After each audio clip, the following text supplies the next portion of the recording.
A total solar eclipse is one of the most incredible things you can experience. For a few brief minutes, the middle of the day looks like twilight.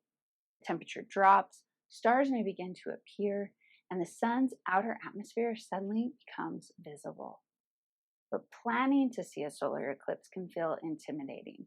You may wonder where and when you can see it, how to stay safe, and if you need special equipment, and of course, how can you capture the experience with your phone? In this video, I'll answer those questions so you know how to prepare for the next eclipse and every eclipse after it. The first thing you need to know is that not every eclipse is visible everywhere on Earth.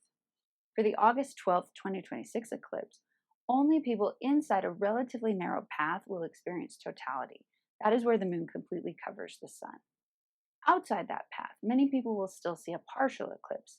That means the moon covers only part of the sun. The easiest way to find out what you can see is to use an interactive eclipse map like this one.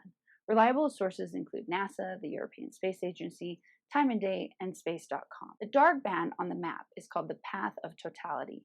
Inside that band, the moon completely covers the sun for a few brief minutes. That is where you can see the sun's corona or outer atmosphere, and you can look at the sun safely without eclipse glasses.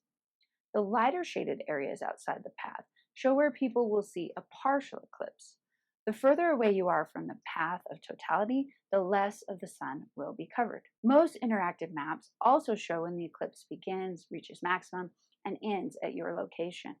Some maps use universal time or UTC, so make sure you convert the time correctly or use a site that displays the timing for your location.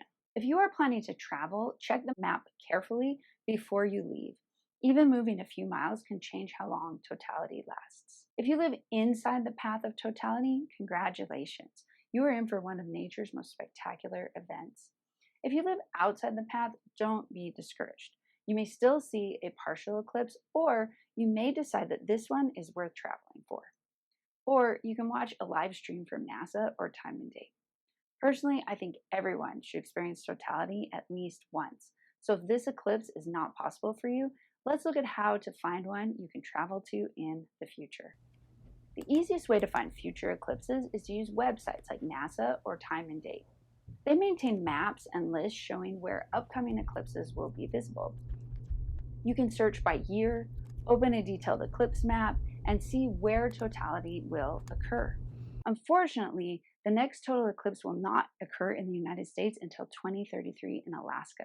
After that, the path of totality will cross the contiguous United States in 2044 and 45. I already plan to see the 2045 eclipse with my kids and grandkids in Utah.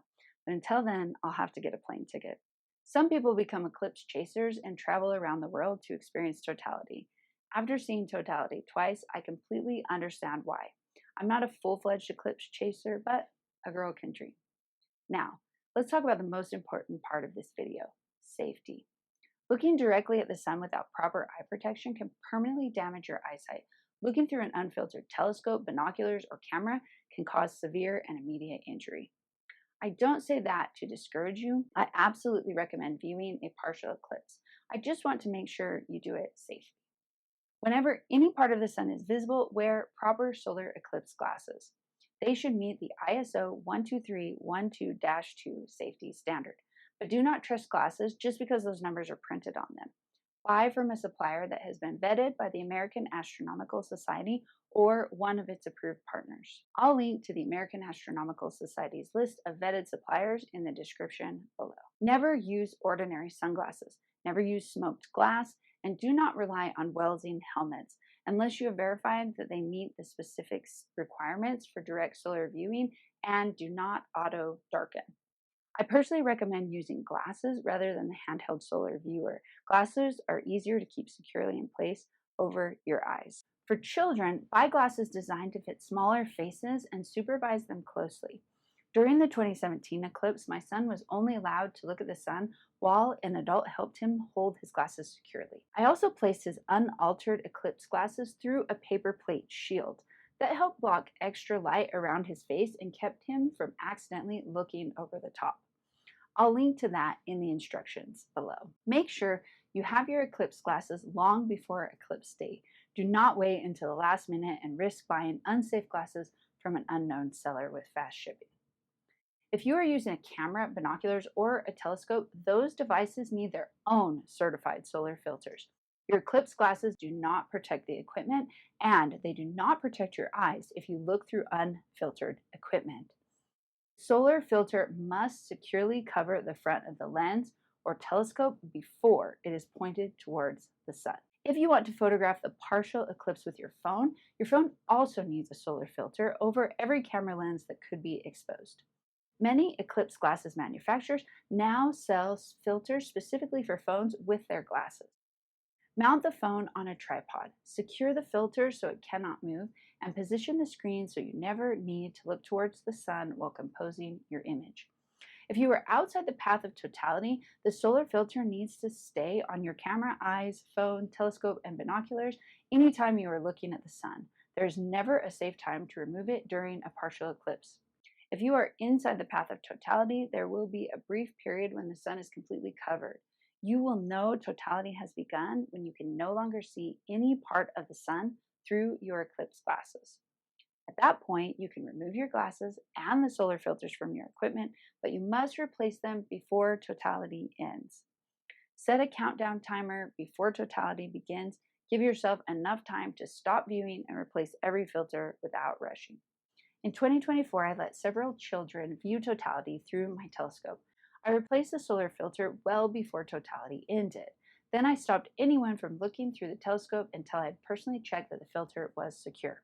I recommend following the same rule with your eyes and equipment. As totality nears its end, stop looking at the sun directly and put your eclipse glasses back on. The sun is not the only thing worth watching during totality. Look at the changing light. Look for the stars or planets.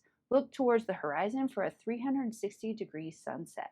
And look at the people sharing the experience with you. This is also a wonderful time to use your phone to capture the earthly side of the eclipse. Now, let's talk about how to photograph it with your phone. I'm going to focus on cell phone photography, but if you want a detailed guide for cameras, telephoto lenses, and telescopes, watch my next video. Once the solar filter is securely over your phone's camera lenses, you need to get the sun into frame. Do not look at the sun and then hold your phone overhead while searching for it on screen. Place the phone in a tripod mount or hold it around eye level. Then stand behind the phone and turn the tripod roughly towards the sun without looking directly at the sun. Tilt the screen so you can look down at it. If the screen is difficult to see, use a coat or a dark cloth to shade it. You may feel a little silly, but protecting your eyesight matters far more than how you look. Once the sun appears on the screen, zoom in if you want a larger image. Tap the sun to see if the phone will autofocus.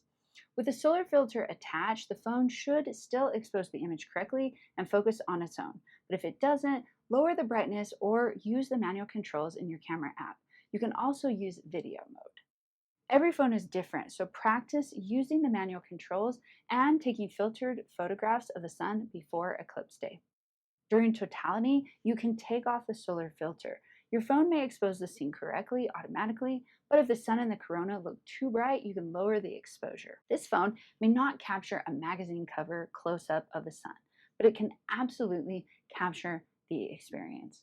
Photograph your family wearing eclipse glasses. Capture the changing light and the landscape.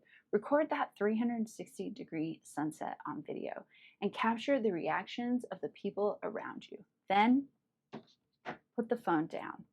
Do not spend all of totality staring at that small screen. Look up, look around, and experience it with your own eyes.